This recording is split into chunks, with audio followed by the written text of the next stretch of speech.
So this one is originally again from December 2019,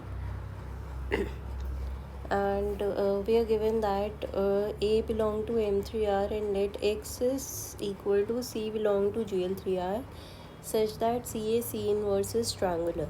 So basically your X is he's wanting to tell you that X is the collection of all those C which are invertible matrices such that your matrix A is triangularizable, right?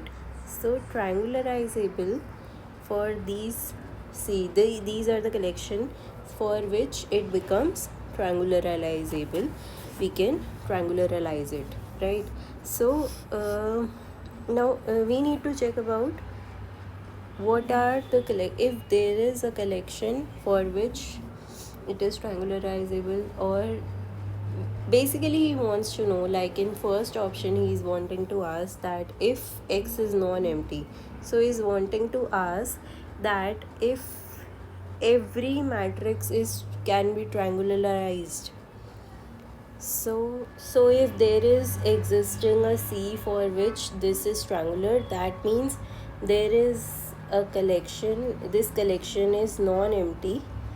He wants to say that for every matrix A such C exists, that is this X is non-empty, right?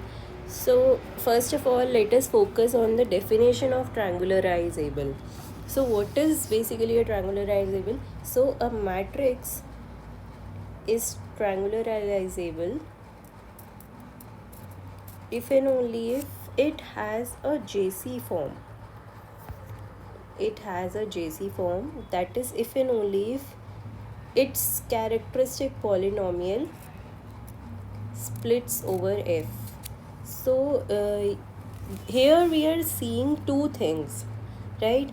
So all the three things, it's a particular like a result which you remember, you should, that triangularizable means it has a JC form. So a matrix has a JC form if and only if it is triangularizable, and if has a JC form if and only if its characteristic polynomial splits over the field about whatever field we are talking. Like here we are talking about real field. If its characteristic polynomial, if every matrix has a characteristic polynomial which is splitting over R, then it is triangularizable over R, then our X should be non-empty. So that is how we need to go about. So let's just see what happens here. This is a very important result. So here, if let's just consider a matrix 0 minus 1 1 0. This is 2 cross 2. Let us I'm just focusing on this particular part. I am trying to bring a matrix which has the characteristic polynomials splitting over R or not. I am focusing on that. So I am trying to bring a matrix which has complex roots, right? So from here I got the idea, and I extend this matrix like this. We know this matrix has distinct and complex roots, purely imaginary roots, right? So I extended it to this. Now what are the roots for this? Now for this, characteristic polynomial will be x minus 1 into x square plus 1. Clearly this has the roots to be 1 plus minus I, which are three distinct eigenvalues. Also its characteristic polynomial, it's not splitting over F, right? It is splitting over C, clearly. So not splitting over F. So clearly for this particular example we can say that this matrix is not triangularizable because its characteristic polynomial is not splitting over R, right? So my first option is incorrect. Moving to the second option, from here only we can see that now he is saying that if X is empty, now here X is empty in this particular case, right? In this particular example X is empty, right? If X is empty, then A is not diagonalizable over C. Now let's just see how to go about this. Now clearly if I have that x is empty, now this option is done.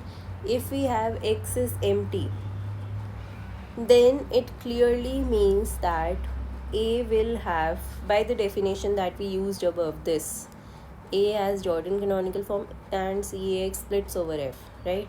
That means that A will, the characteristic equation is not splitting over R in this particular case. So characteristic polynomial is not splitting over R. That means A has at least one non-real eigenvalue. If all the eigenvalues are real, then the characteristic polynomial will split and it will be triangularizable. That means x cannot be 5. I hope you're understanding. So x has, if x is 5, then this will happen. If this will happen, then it will have imaginary roots, complex roots. And if it will have complex roots, then its roots will be complex, at least one root, at least one of its roots is complex. And if one of its roots is complex, then it has to occur in pair. We know that since complex root occur in pair, so two roots are complex, and of course if they are in pair, they will be conjugate to each other, so that means they are both distinct.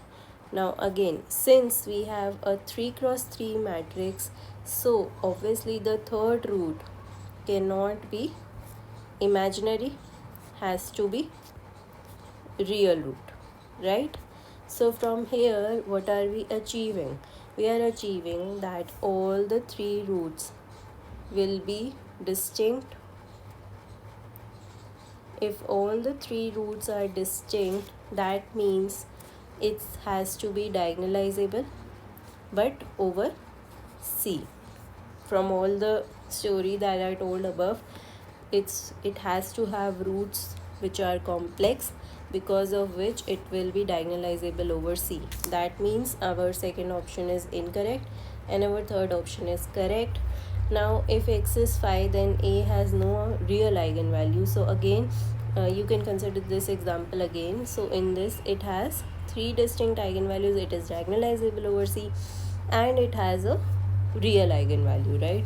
So this option is also incorrect. So my only correct option is third option.